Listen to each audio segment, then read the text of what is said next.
The crystal chamber floated in space like a giant diamond. Inside, 5 alien species sat around a table that glowed with soft blue light. They had come from across the galaxy to talk about a problem. A new problem called humans. The Vorthak leader spoke without moving his mouth. His thoughts went straight into the minds of the others. He was tall and thin, with gray skin that looked like old metal. His eyes were completely black, like holes in space. The humans have discovered faster than light travel, his thoughts said. They are moving beyond their small world. This cannot be allowed. The Quillari representative moved her forearms in the air. Blue energy danced between her fingers like lightning. She had no face, just a smooth head with tiny lights where eyes should be. When she spoke, her voice sounded like music played backwards. I have seen their energy signatures, she said. They still use primitive nuclear fusion. Their weapons are simple explosives. They know nothing of plasma or energy manipulation. The Brexty delegate was actually 3 small creatures sitting together. They moved as one, thought as one, spoke as one. Their voices came out at the same time, creating a strange echo. We are many. They are few. We are connected. They are divided. Victory is certain, the 3 said together. The Mechron commander was more machine than living thing. Metal plates covered most of his body. Red lights blinked where his eyes used to be. When he spoke, his voice sounded like grinding metal. My calculations show complete victory in 72 standard hours, he announced. Their technology is 2,000 years behind our weakest weapons. Orbital bombardment will be sufficient. The Ulthani warrior was the largest being in the room. His skin was covered in thick armor that grew naturally from his body. Scars marked his face from 1,000 battles. He had conquered more worlds than any other being alive. I have crushed civilizations that were stronger than these humans, he growled. Their military history shows they fight with chemical explosives and metal projectiles. They have no energy shields, no plasma weapons. They are insects. Outside the chamber, stars moved slowly past the crystal walls. This was Nexus Prime, the most powerful space station in the galaxy. From here, the Galactic Dominion ruled over 10,000 worlds. They had never lost a war. They had never even come close to losing. The Vorthak leader shared an image with the others. It showed Earth from space, a small blue and green ball floating in the darkness. The image zoomed in to show human cities, human vehicles, human weapons. Look at their largest weapons, the Vorthak thought said. Nuclear bombs that can destroy a city. We have weapons that can destroy entire solar systems. The Quillari laughed, a sound like breaking glass. Their fastest ships take years to reach their nearest star. Our ships cross the galaxy in days. The Brexty moved their small heads together. We are billions. They are billions too, but they fight each other. They have no unity, no shared mind. They will break apart when we arrive. The Mechron commander projected holographic numbers into the air. Charts and graphs showed human military strength compared to Dominion forces. The difference was enormous. Their strongest ship carries 100 missiles, he calculated. Our smallest ship has energy shields that can stop 100,000 missiles. The comparison is meaningless, the Ulthani warrior stood up. His massive frame cast a shadow across the room. I have read their battle reports. They fight in straight lines. They use old tactics, predictable movements. When I conquered the Terminus Collective, they were more advanced than these humans. The 5 aliens shared a moment of silent communication. Their thoughts mixed together, creating a plan. It was a simple plan because they thought humans were simple. Then an alert sounded in the chamber. A new ship had arrived at the station. It was small and ugly compared to Dominion vessels. The metal looked rough and unfinished. Smoke came from one of its engines. The human diplomat has arrived, the Vorthak announced. The airlocks opened with a hissing sound. Footsteps echoed in the corridors as someone walked toward the chamber. The aliens waited, amused by what they would soon see. Ji-Won entered the room wearing a simple black uniform. She was not very tall, but she walked with confidence. Her dark hair was pulled back in a practical style. Her eyes moved quickly, taking in every detail of the room. I am Ji-Won, representing Earth and all human colonies, she said. Her voice was calm and steady. The Vorthak leader sent his thoughts into her mind. Humans were supposed to be weak telepathically. Ji-Won felt the mental touch but did not flinch.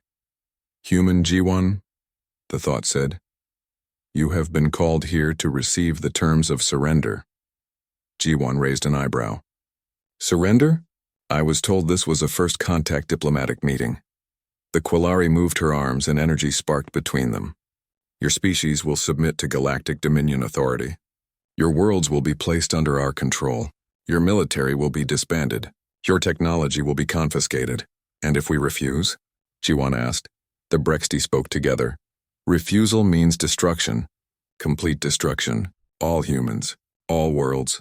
Jiwan looked around the room. She saw the advanced technology, the powerful weapons, the confident faces. She also saw something else.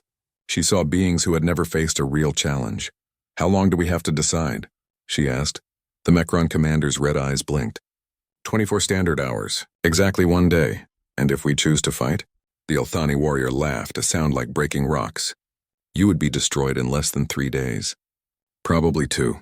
Your weapons cannot penetrate our shields. Your ships cannot outrun our missiles. Jiwan nodded slowly. I see. And you have made this decision based on your analysis of human technology and military capability. Correct, the Vorthak thought said. We have monitored your communications for months. We know everything about your civilization. Everything? The Quillari made a dismissive gesture. Nuclear weapons, chemical rockets, metal projectiles, primitive computing systems. You are like children playing with toys. Jiwan smiled for the first time since entering the room. It was not a happy smile. It was the smile of someone who knew something the others did not.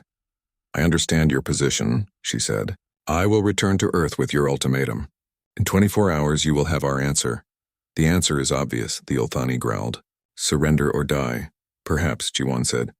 She turned to leave, then stopped. One question. In your thousands of years of conquest, how many species have volunteered to fight you? The aliens looked at each other. The Mechron commander accessed his databanks. None. All species surrendered when they understood our superior technology. Interesting, Jiwan said. Thank you for that information. She walked out of the chamber, her footsteps echoing in the corridor. Behind her, the 5 aliens began to laugh. Their telepathic joy mixed together, creating a sound like cosmic wind. Did you see her face when we described our weapons? The Quillari asked. She maintained composure well for a primitive being, the Vorthak admitted, but she understood the hopelessness of resistance. The Brexty moved together. Tomorrow we will have a new slave species. The humans will join the others.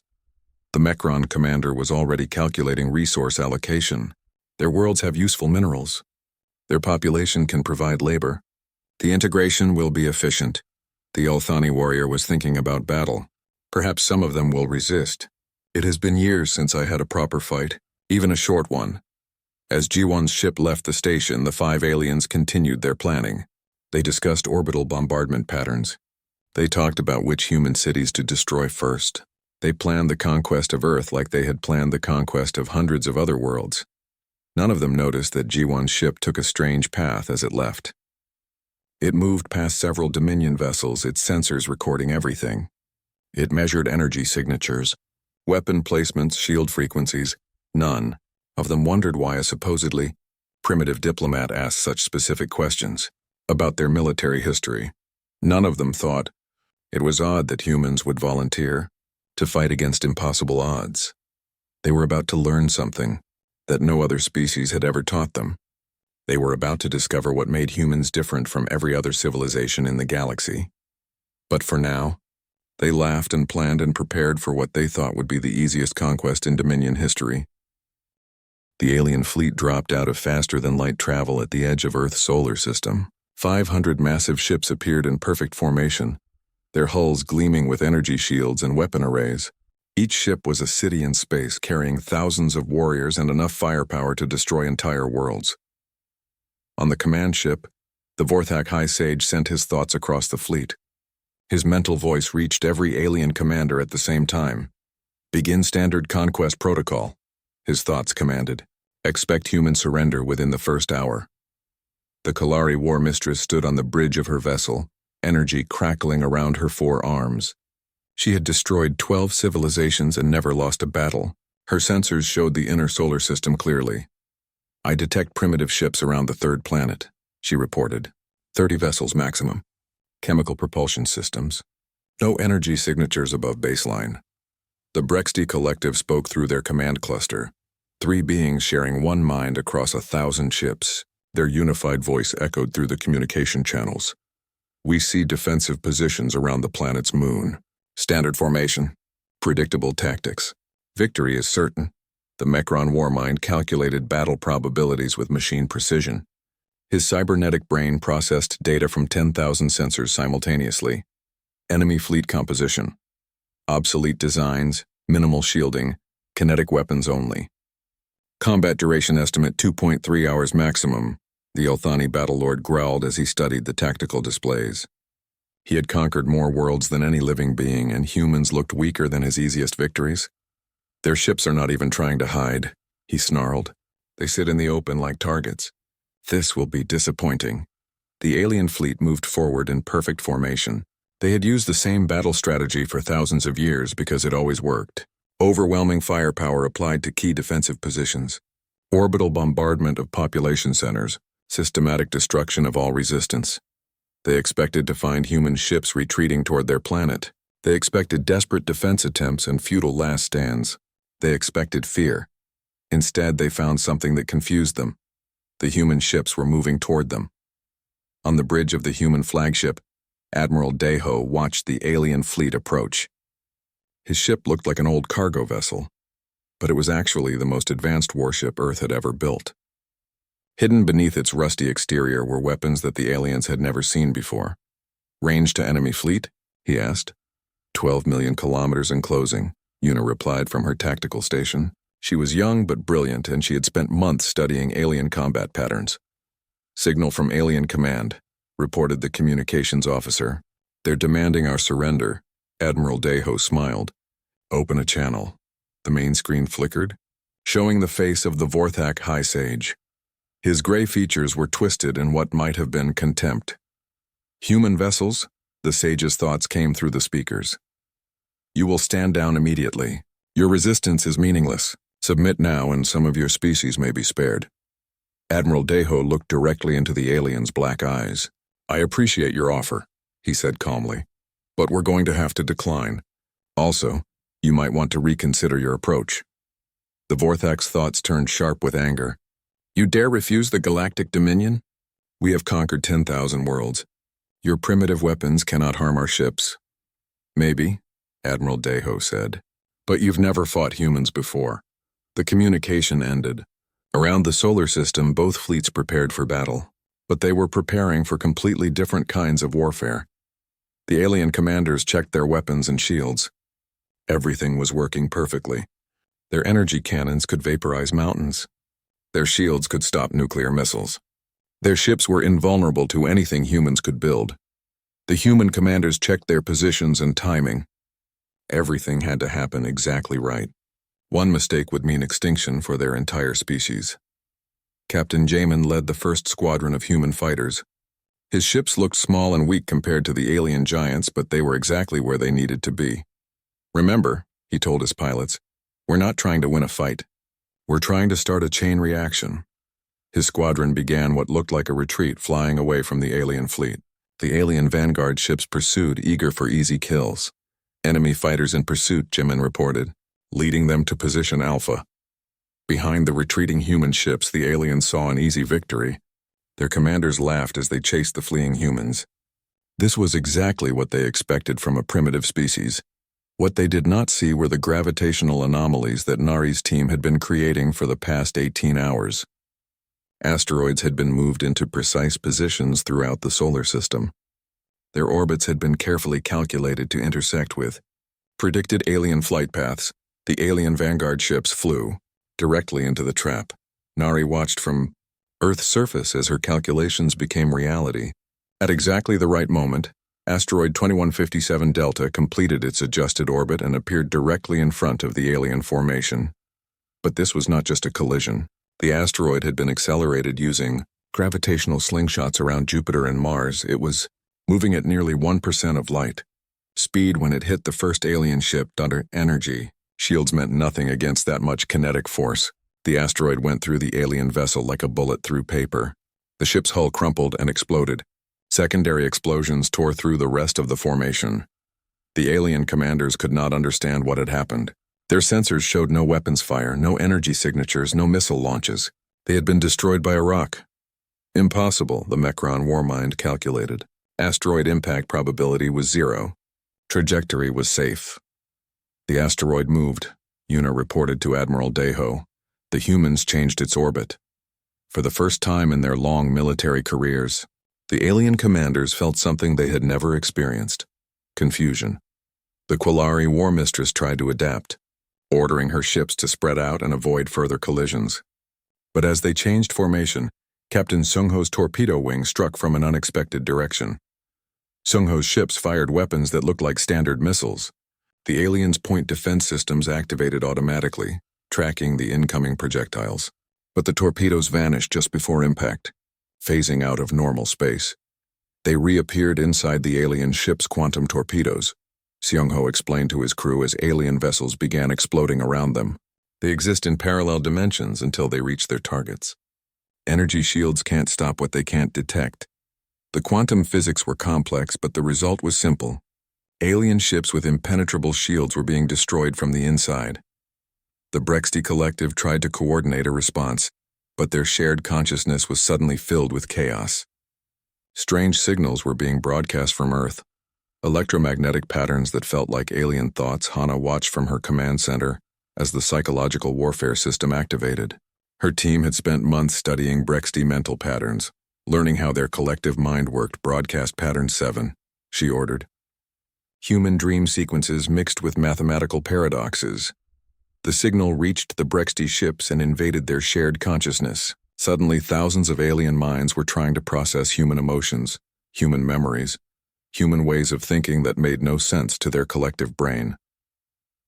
The Brexty Collective began to break apart. Individual minds disconnected from the group to escape the mental chaos. Their ships stopped responding to commands as their crews struggled with unfamiliar thoughts and feelings. "What is happening to us?" The collective cried out in confusion. The Ulthani Battlelord tried to maintain order, but his tactical displays showed impossible things. Human ships were appearing and disappearing. Asteroids were moving in impossible directions. His own sensors were reporting contradictory data. Captain Dongyun's stealth ship materialized inside the alien formation like a ghost. It had been hiding in the shadow of a small moon, completely invisible to alien sensors. Viral deployment commencing, Dongyun reported as his ship moved between alien vessels. His crew was not firing weapons. Instead, they were transmitting computer viruses designed specifically for alien technology. The viruses had been created by studying captured alien equipment, and they exploited weaknesses that the aliens had never bothered to fix. Why would they need computer security? They had never fought an enemy that understood their technology. The viruses spread through the alien fleet's communication network like wildfire. Ship systems began failing. Weapons stopped working. Navigation computers crashed. Life support systems started shutting down. "Our computers are infected," the Mecron warmind reported in disbelief. How do they know our programming languages? The answer was simple. Humans had been studying alien technology for years, preparing for this exact moment. They understood alien computers better than the aliens did. As chaos spread through the alien fleet, Admiral Deho gave the final order: all ships, weapons free. Target command vessels. The human fleet revealed its true nature. Cargo ships opened their hulls to reveal massive railguns. Mining vessels deployed torpedo launchers. Communication arrays became jamming stations that blinded alien sensors. The battle that the aliens expected to last hours was over in minutes. The emergency signal reached Earth before Jiwan's ship did. Red lights flashed in government buildings across the planet. Military commanders left their dinners and rushed to secure communication rooms. Scientists were pulled out of their laboratories. Engineers stopped their projects and ran to conference centers. In Seoul, Kiwoo stood in the middle of the Global Defense Center. Screens covered every wall, showing data from around the world. He had been chosen to lead Earth's emergency government just 3 hours ago. Now he had to save humanity. "What do we know?" he asked. Hieri stepped forward with a data pad in her hands. She ran Earth's intelligence networks, and her people had been watching the alien ship since it appeared. Her agents were everywhere, and they missed nothing. "The aliens have 500 ships," she said. "Each ship is the size of a city. They have energy weapons that can destroy continents. They have shields that can stop nuclear missiles. Our chances?" Kiwoo asked. "0, Hieri said without emotion. "If we fight them the normal way." Across the room, Taewon was working at a computer terminal. He was covered in machine oil and had not slept in 2 days. His team had been working on secret projects for years, building weapons that most people thought were impossible. "Define normal," he said, without looking up from his screen. Yeri walked over to him. "Energy weapons against energy shields. Missiles against point defense systems. Ship against ship in open space." Taewon laughed. It was not a happy laugh. It was the laugh of someone who had spent years preparing for this exact moment. "Then it's good we're not going to fight normal," he said. On the other side of the planet, Nari was looking at data that made no sense. She was humanity's best physicist, and she understood things that most people could not even imagine.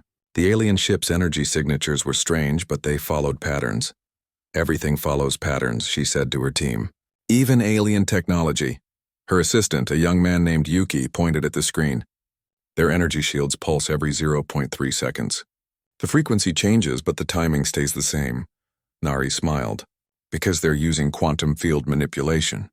The fields have to reset to prevent cascade collapse." "What does that mean?" Yuki asked. "It means they have a weakness. Every 0.3 seconds, for exactly 0.02 seconds, their shields are vulnerable."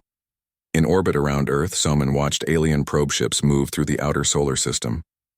She commanded the orbital defense platforms that protected Earth from asteroids and space debris. The platforms were not designed for war, but Soman was already thinking about how to change that. "How fast can we modify the mass drivers?" she asked her engineering team. "For what purpose?" her chief engineer asked. "Instead of pushing asteroids away from Earth, we're going to push them toward the aliens." The engineer looked confused. "Mass drivers fire tungsten rods. They're mining tools." "Tungsten rods moving at 50,000 kilometers per hour, Soman said. "Mass times velocity equals a very big explosion." Meanwhile, Ji-won's ship was still racing toward Earth. But she was not just carrying bad news. Her ship's computers were full of information about alien technology, ship designs, and communication frequencies. Admiral Daeho met her at the orbital station. He was an old man who had fought in Earth's last major war. He understood strategy and tactics better than anyone alive. "How long do we have?" he asked. 22 hours, Ji-won said. "And they expect us to surrender?" "They expect us to be destroyed in 3 days if we fight." Daeho looked out the window at Earth below. Billions of people were going about their normal lives, not knowing that extinction was coming. "Then we won't fight for 3 days, he said. "What do you mean?" "We'll fight for 3 minutes. Down on Earth, military bases were turning into something completely different. Soldiers were not drilling for parade formations or practicing with standard weapons. Instead, they were learning to use mining equipment, construction tools, and industrial machinery. Captain Minho stood in a hangar looking at Earth's newest warship. It did not look like a warship. It looked like a cargo vessel that had been badly damaged and roughly repaired. The hull was covered in patches. The weapons were hidden inside fake cargo containers. "It's perfect," he said. His crew looked at him like he was insane. The ship was ugly, slow, and looked like it might fall apart at any moment. "Sir," his first officer said carefully, "this ship won't win any battles." "No," Minho agreed, "but it will win the war." In research facilities around the world, scientists were taking apart every piece of alien technology they had ever found. Most of it came from crash sites and lost probes. The aliens thought humans were too primitive to understand their technology. They were wrong. Dr. Rena was looking at alien metal that could repair itself. Her team had been studying it for 3 years without making progress. Now they had 18 hours to figure out how to break it. "The metal uses nanotechnology," she explained to her assistants. "Tiny machines repair damage automatically, but machines need power." "What kind of power?" asked her assistant. "Electromagnetic energy. The same energy that powers their shields." Rena smiled as she understood. "If we overload the electromagnetic field, the nanobots will stop working. The metal becomes normal metal." Across town, military engineers were building something that had never been built before. It looked like a normal communications array, but it was designed to broadcast a very specific signal. Hana supervised the construction. She was an expert in psychological warfare, but her specialty was human psychology. Now she had to figure out how alien minds worked. "The Brexty share a collective consciousness," she explained to her team. "They think together, feel together. If we can disrupt their mental connection, they become confused and helpless." "How do we disrupt something we don't understand?" Her assistant asked. By using something we do understand. Human brain patterns. We broadcast human thoughts at frequencies that match Brexty mental wavelengths. Their collective mind will be overloaded trying to process completely alien thought patterns. In space, Captain Dongyan was testing humanity's most advanced ship.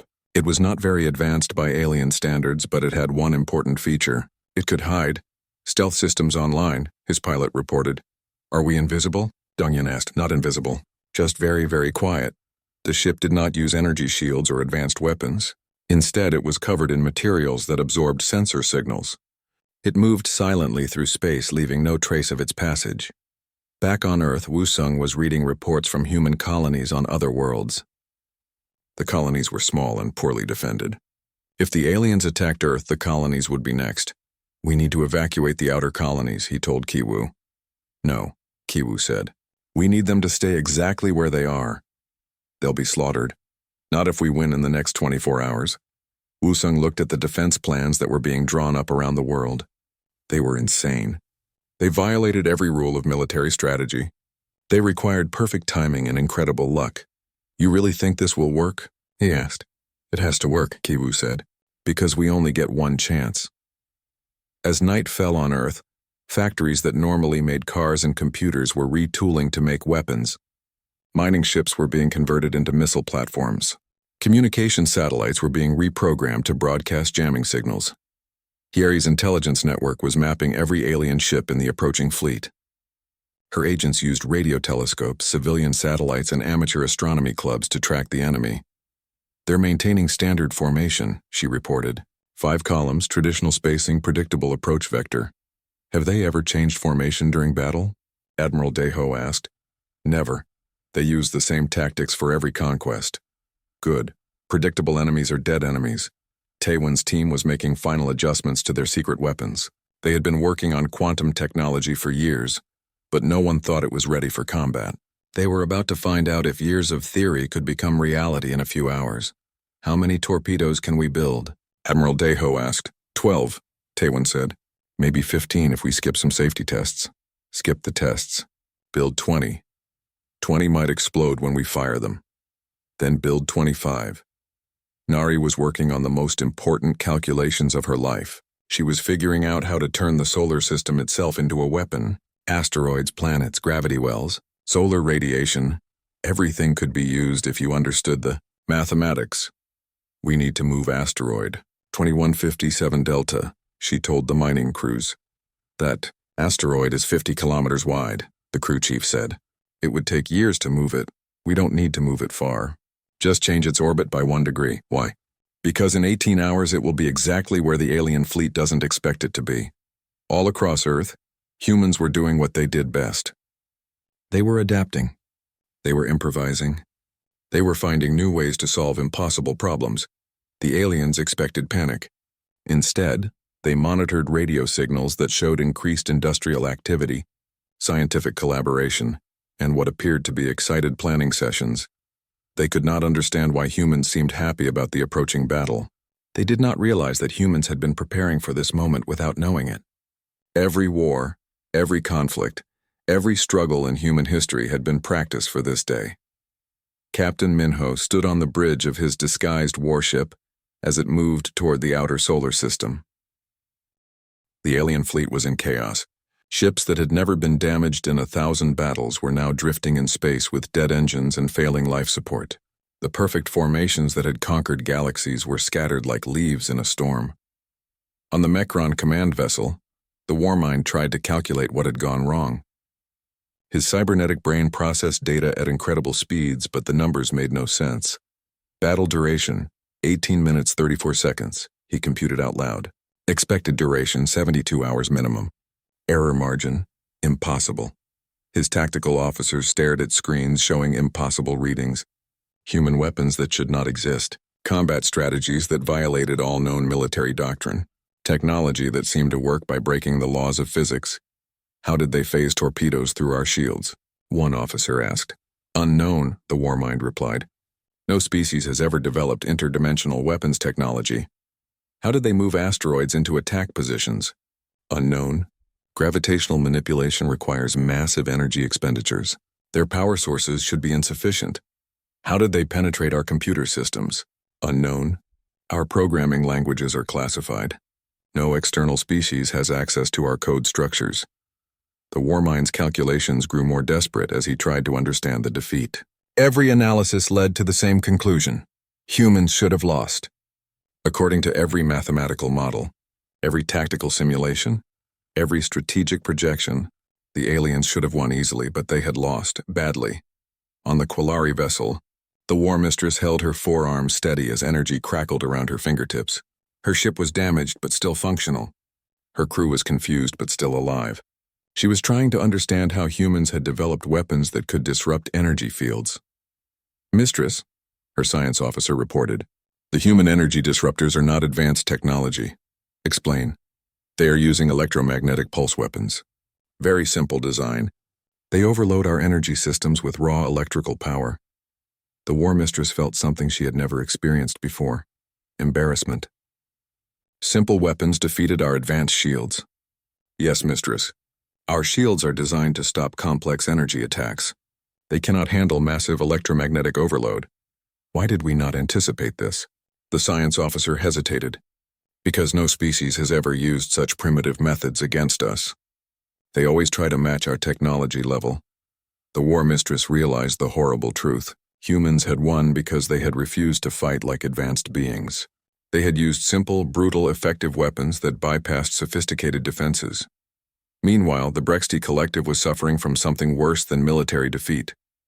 Their shared consciousness was fragmenting as individual minds struggled to process the human thought patterns that had been broadcast into their neural network. We cannot think together, one Brexty reported, its voice shaking.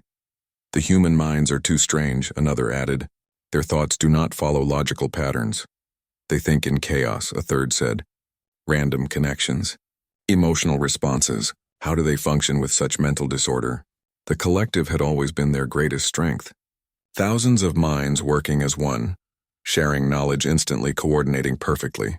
But now it was their weakness.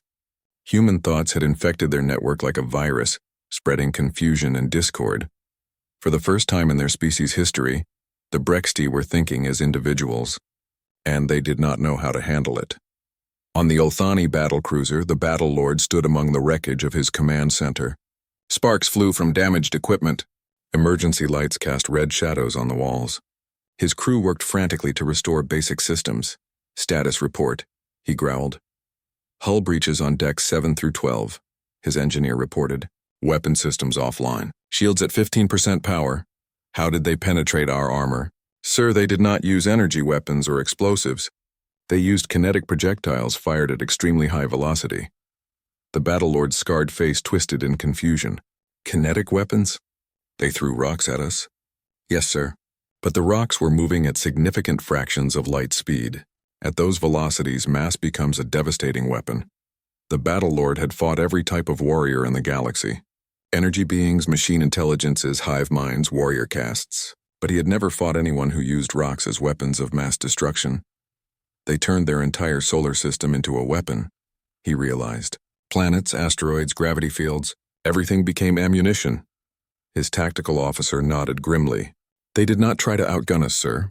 They tried to outthink us. And they succeeded. Captain Ara stood in the intelligence section of the human flagship, surrounded by screens showing captured alien communications. Her team had been monitoring enemy transmissions during the battle, and what they found was almost as satisfying as the victory itself.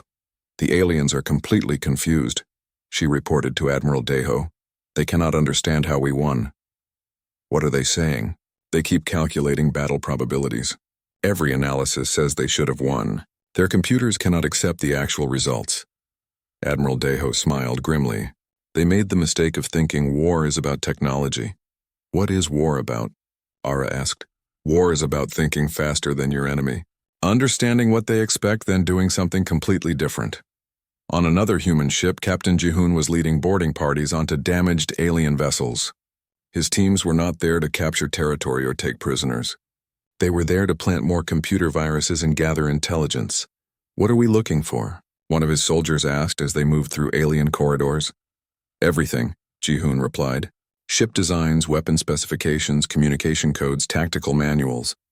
The aliens thought we were too primitive to understand their technology. They were wrong. His teams moved quickly through alien ships, copying data files and studying equipment. The aliens had never bothered to encrypt their systems because they had never fought an enemy intelligent enough to break their codes. Now humans were downloading thousands of years of alien technological advancement in a matter of minutes. Back on Earth, Nari was already analyzing the new data. Her team was discovering that alien technology was not actually more advanced than human technology. It was just different. Their energy shields work by creating electromagnetic barriers, she explained to her assistants. Very effective against energy weapons, but they have gaps that can be exploited. What kind of gaps? Yuki asked. Frequency windows, specific electromagnetic ranges where the shields are weaker. If you hit them with the right signal at the right time, the shields collapse. Did we know this before the battle? No. We figured it out during the battle by watching how their shields reacted to our attacks. This was the key to human victory. They had not won because they were stronger or better equipped. They had won because they were better at adapting, learning, and improvising. Captain Seungho's torpedo wing was recovering damaged alien equipment from the battlefield. His ships used magnetic grapples to collect debris and wreckage. What do you want us to do with all this alien technology? He asked Admiral Daeho. Study it. Reverse engineer it. Make it better. Make it better. The aliens have been using the same technology for thousands of years. They stopped innovating because they never faced a real challenge. We're going to show them what happens when you keep improving. Meanwhile, Hana's psychological warfare team was analyzing the effects of their mental attacks on the Brexty collective. The alien hive mind is extremely vulnerable to chaotic thought patterns, she reported. Their mental network assumes all thoughts will be logical and organized. When we introduced human emotional responses and creative thinking, their system could not process it. So we won by being illogical? Her assistant asked. We won by being human. The aliens think in straight lines. We think in curves, loops, and spirals. Our minds work in ways that their minds cannot predict or understand. As the battle aftermath continued, more alien ships were surrendering. The Vorthak High Sage, his command ship crippled and his fleet scattered, finally sent a formal surrender message. Human Admiral. His thoughts came through the communication system. The Galactic Dominion requests terms for ceasefire and negotiation. Admiral Daeho looked at the tactical display. Of the 500 alien ships that had attacked Earth, only 127 were still functional. The rest were destroyed, captured, or drifting powerless in space. Human losses. 3 ships damaged, 0 ships destroyed, 47 casualties. It was the most one-sided military victory in galactic history. Tell the alien commander that we will accept their surrender, Admiral Daeho said. But we have conditions. What conditions? The communications officer asked. First, they will provide complete technological databases. Second, they will withdraw all forces from human space. Third, they will recognize Earth as an independent power with full rights in galactic politics. And if they refuse? Admiral Daeho looked at the wreckage of the alien fleet floating around them. Then we continue the battle until they change their minds. The message was sent to the alien commanders. There was a long pause before the reply came back. Terms accepted, the Vorthak thought said. We wish to understand. How did you adapt so quickly to combat doctrine that took us millennia to perfect? Admiral Daeho thought about the question. 3 days after the battle, the crystal chamber at Nexus Prime looked very different. The same 5 alien species sat around the glowing table, but now their seats were arranged differently. A 6th chair had been added, and it was occupied by a human. Sun Wu sat calmly in the new chair, wearing the simple black uniform of Earth's diplomatic corps. He was young for such an important position, but he had proven himself during the crisis. His dark eyes moved slowly around the table, studying each alien representative. The Vorthak High Sage sat with his head lowered. His thoughts were carefully controlled, no longer broadcasting the arrogance that had filled the chamber just days before. The gray skin around his black eyes seemed paler, as if the shock of defeat had drained something vital from him. The Quillari War Mistress kept her forearms motionless. No energy danced between her fingers. The lights where her eyes should be were dim and flickering. She had not spoken since the surrender. The Brexty collective was the most changed. Instead of 3 beings moving as one, they sat separately. Their shared consciousness was still fractured from the human psychological attack. They spoke one at a time, their voices no longer creating that strange echo. The Mecron Warmind's red optical sensors blinked constantly as he tried to process the new reality. His mechanical brain kept running calculations, trying to understand how everything had gone so wrong. The Ulthani Battlelord sat with his massive arms crossed over his scarred chest. He was the only alien who seemed to accept the defeat with something like grace. Warriors understood victory and defeat better than most. "Let us begin," Sunwoo said quietly. The words were simple, but they represented a complete change in galactic politics. For the first time in thousands of years, someone other than the Galactic Dominion was calling a meeting to order. "The terms of surrender have been transmitted to your governments," Sunwoo continued. "Technology sharing, mutual defense agreements, and proportional representation in galactic governance. Do you have any questions?" The Mecron Warmind spoke first. "The technology sharing requirements are extensive. You want complete access to our scientific databases." "Yes. That represents thousands of years of advancement. Millions of civilizations worth of knowledge." Sunwoo nodded. "And we're offering our technology in return. Fair exchange." "Your technology is primitive compared to ours," the Warmind protested. "Really?" Sunwoo asked. "Then how did you lose?" The Warmind's optical sensors flickered as he tried to compute an answer to that question. His calculations kept leading to the same impossible conclusion. Primitive technology had defeated advanced technology. The Quillari War Mistress finally spoke, her musical voice now strained and uncertain. "Your quantum torpedoes. They phase through solid matter. We have never seen such weapons. We developed them last month," Sunwoo said casually. "Impossible. Interdimensional weapons require centuries of research. For you, maybe. We had a deadline." The aliens looked at each other with something approaching fear. Humans had developed impossible weapons in a matter of weeks. What could they accomplish with years? Decades? Centuries? The Brexty spoke next, their individual voices still struggling with independence. "Our collective consciousness was damaged by your broadcast." "How did you understand our mental patterns?" "We studied ant colonies," Sunwoo replied. "Ant colonies? Small insects on our planet. They share information and coordinate activities. We figured your collective mind would work on similar principles, just larger." The first Brexty looked confused. "You compared us to insects?" "We compared your mental network to an insect network. It turned out to be a good comparison." The second Brexty asked, "How long did you study these insects?" "About 300 years. We've been watching them since we developed microscopes." The third Brexty was quiet for a moment. "You have been preparing for us for 300 years?" "No," Sunwoo said. "We have been preparing for everything for our entire history. You just happen to be part of everything." The Ulthani Battlelord leaned forward. Of all the aliens, he seemed the most interested in understanding human tactics. "Your kinetic weapons," he said. "Asteroids moving at near light speed. How did you calculate the trajectories?" "Mathematics," Sunwoo said. "And a lot of practice." "Practice?" "We've been moving asteroids for decades. Mining operations, planetary defense, space construction. When we needed to turn asteroids into weapons, we already knew how to move them." The Battlelord's scarred face showed something that might have been respect. "You did not develop new weapons for this battle. You used existing tools in new ways." "Exactly. This is why we could not predict your tactics. You were not following military doctrine. You were solving engineering problems." Sunwoo smiled. "War is just engineering under pressure." The Vorthak High Sage finally raised his head. His thoughts came slowly, carefully controlled. "The psychological attack on the Brexty," his mental voice said. "The computer viruses. The electromagnetic overloads. You understood our weaknesses before we met." "We understood that every system has weaknesses," Sunwoo replied. "We just had to find yours." "How?" "By assuming you are not perfect. Every species thinks their technology is the best possible technology. We assumed you were wrong." The High Sage's thoughts turned bitter. "And you were correct. We were prepared." Around the table, the alien representatives struggled with concepts that challenged everything they believed about technology, warfare, and civilization.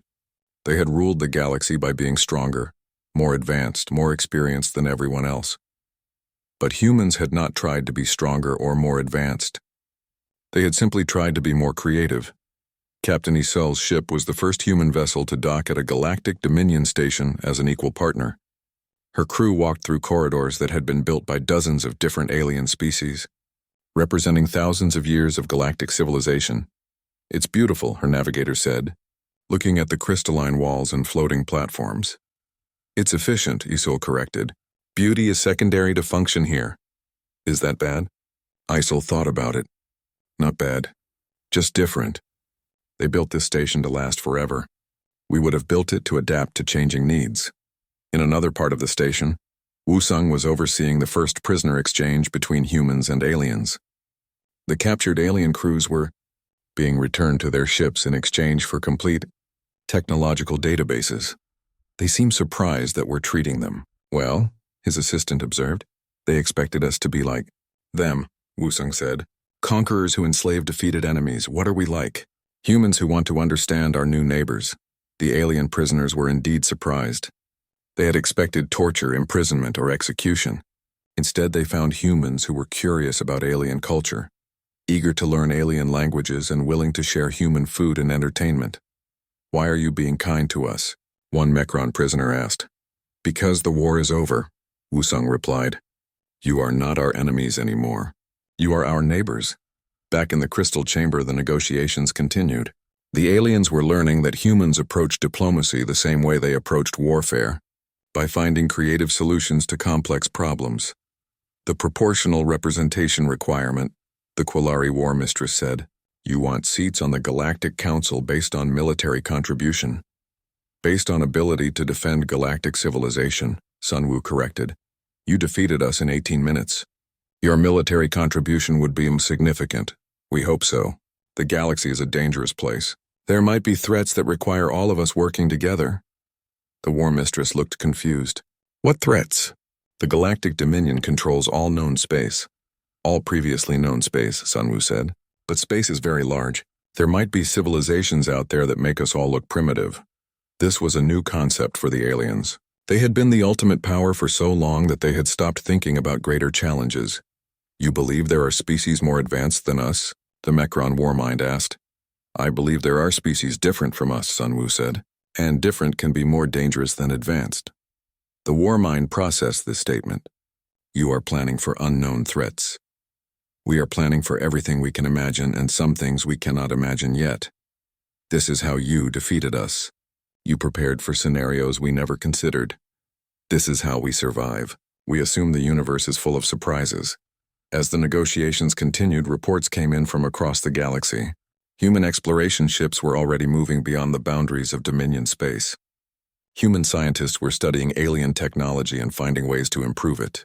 Human engineers were building new ships that combined the best of both human and alien designs. The Ulthani Battlelord received a report about human military organization. "They are not building a conquest fleet," he reported to the others. "What are they building?" The High Sage asked. "Exploration ships, research vessels, defense platforms. They are preparing to expand, but not to conquer." "How do they plan to control new territories without conquest?" the War Mistress asked. "By making alliance more attractive than resistance," Sunwoo explained. This was another alien concept. The Galactic Dominion had controlled the galaxy through force and fear. Humans were proposing to expand through cooperation and mutual benefit. "Will this work?" the first Brexty asked. "It works with us," Sunwoo said.